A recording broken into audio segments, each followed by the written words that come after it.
Je continue, je termine le paragraphe sur le double puits de potentiel. Alors nous en étions au paragraphe 4, donc l'évolution dans le temps et effet tunnel. Je rappelle que le but c'est de montrer que dans le temps la particule va passer du puits de gauche au puits de droite. Donc il va y avoir retournement des trois hydrogènes de la molécule d'ammoniac.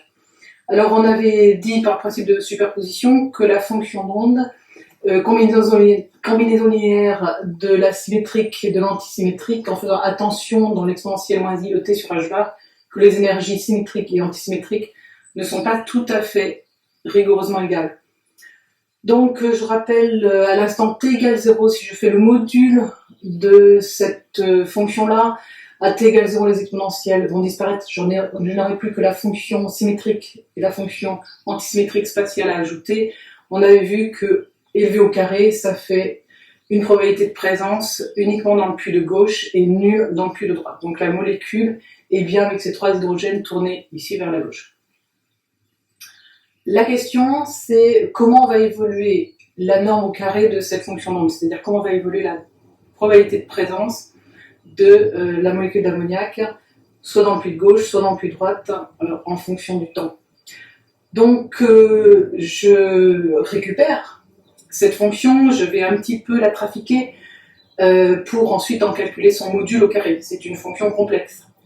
Donc, étant donné que c'est une fonction complexe, je vais artificiellement sortir l'exponentielle moins i e s t sur h bar de la parenthèse, de manière à faire apparaître ici phi a s, la fonction spatiale tout court, sans exponentielle temporelle, et ici la fonction antisymétrique spatiale, mais avec une exponentielle temporelle qui fait apparaître cette fois la différence d'énergie de l'antisymétrique et du symétrique.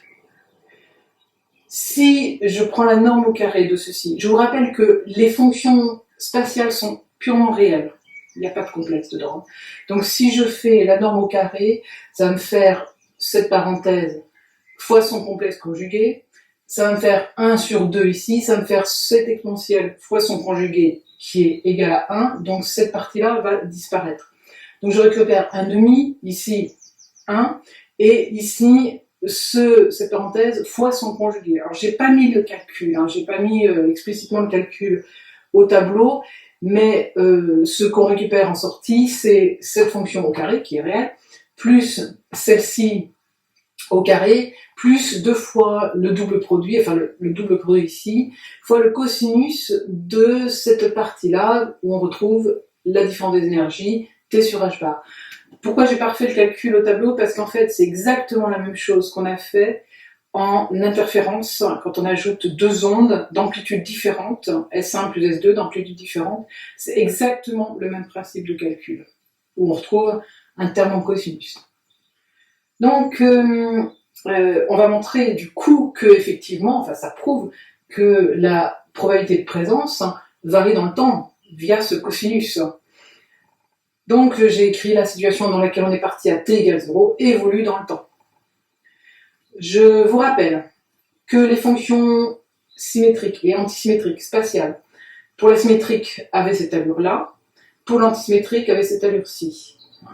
Tout ça pour se rappeler comment, ce que devient finalement la somme, la différence aux différents instants. Alors je me suis intéressée à 3 instants particuliers. Donc l'instant t égale 0, on connaît, à l'instant t égale 0, le cosinus égale 1, on récupère phi 1 s carré plus phi 1 a carré plus 2 phi 1 s phi 1 a, donc phi 1 s plus phi 1 a, le tout au carré.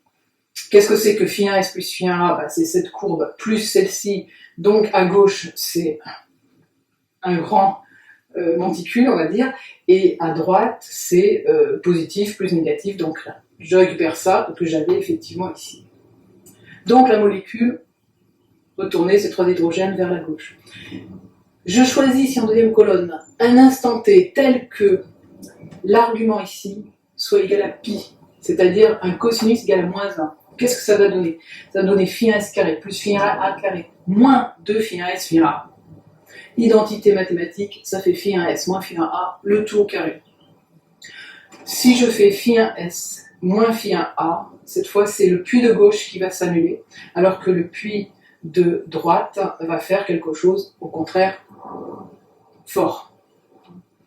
Donc, la fonction phi 1 s moins phi 1 au carré va ressembler à ceci. Et là, on voit que la densité de probabilité de présence de la molécule d'ammoniac est particulièrement, elle n'est pas nulle, dans la configuration où les trois hydrogènes sont maintenant tournés vers la droite. Troisième colonne, j'imagine le temps t que j'ai oublié, tel que l'argument soit égal ici à 2π cette fois, c'est-à-dire qu'ici j'ai 2π, donc je récupère le cosinus égal à 1, c'est exactement la même situation qu'au temps t égale 0, j'obtiens donc la configuration où la molécule d'ammoniac et ses trois hydrogènes tournés vers la gauche. On constate finalement le passage de ce temps-là à ce temps-là a permis à la molécule d'ammoniac de se renverser. C'est un effet tunnel, je vous rappelle qu'en mécanique quantique, ça n'était pas possible, l'énergie d'agitation thermique ne permettait pas ce passage.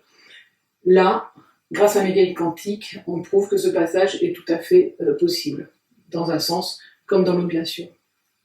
Alors, pour terminer, on va calculer la fréquence d'oscillation, parce que je rappelle que la molécule d'ammoniac, elle signe sa présence par un rayonnement à une certaine longueur d'onde. Il suffit de calculer la période, le passage de là, puis à nouveau à là, c'est bien la période pendant laquelle la molécule va passer d'un état au même état à nouveau. Donc cette période, eh bien, c'est ça, c'est EA moins ES fois la période sur h bar égale 2π. Donc, EA moins ES égale, alors h bar fois 2π, ça fait h, sur T, la période, c'est U, la fréquence. Donc, différence des énergies antisymétriques symétriques égale h fois la fréquence du rayonnement qui va être émis. Calcul numérique, j'ai mis tous les chiffres pour voir nu, donc je fais la différence. Je rappelle que EA moins ES c'était 10-4 électronvolts. Donc 10-4 électronvolts pour convertir en joule. La constante de Planck ici, petit calcul, ça me donne 24 GHz.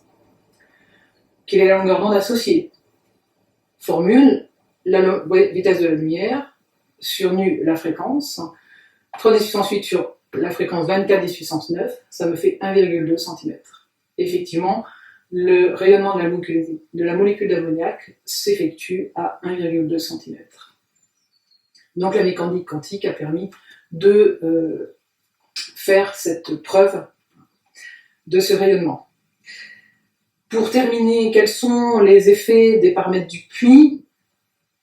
Eh bien, intuitivement, la fréquence d'oscillation, ça va osciller d'autant plus lentement, c'est-à-dire difficilement. Le passage de là à là sera d'autant plus difficile que on augmente la barrière de potentiel. Je rappelle que la barrière de potentiel, c'est cette petite marche ici, ou qu'on augmente petit b. Alors qu'est-ce que c'est que petit b? C'est la largeur de cette barrière. Plus cette barrière est large, et plus ça va être difficile à la particule, enfin à la molécule de passer d'un puits à un autre. Ou encore que la largeur, je vous rappelle que la largeur c'est grand L ici, du puits est grande, puisque si la largeur grand L du puits est grande, la molécule dans cette configuration, elle est bien, elle est pépère, on va dire. Donc voilà, je ne vous donne pas la formule, il y a une formule qui permettrait d'avoir cette fréquence, mais elle est assez compliquée, on pourra l'avoir en exercice pour faire des applications numériques. Donc ça termine le cours de mécanique quantique. Je vous rappelle qu'on est dans une période de confinement, et voilà, ça correspond à confinement aussi en mécanique quantique.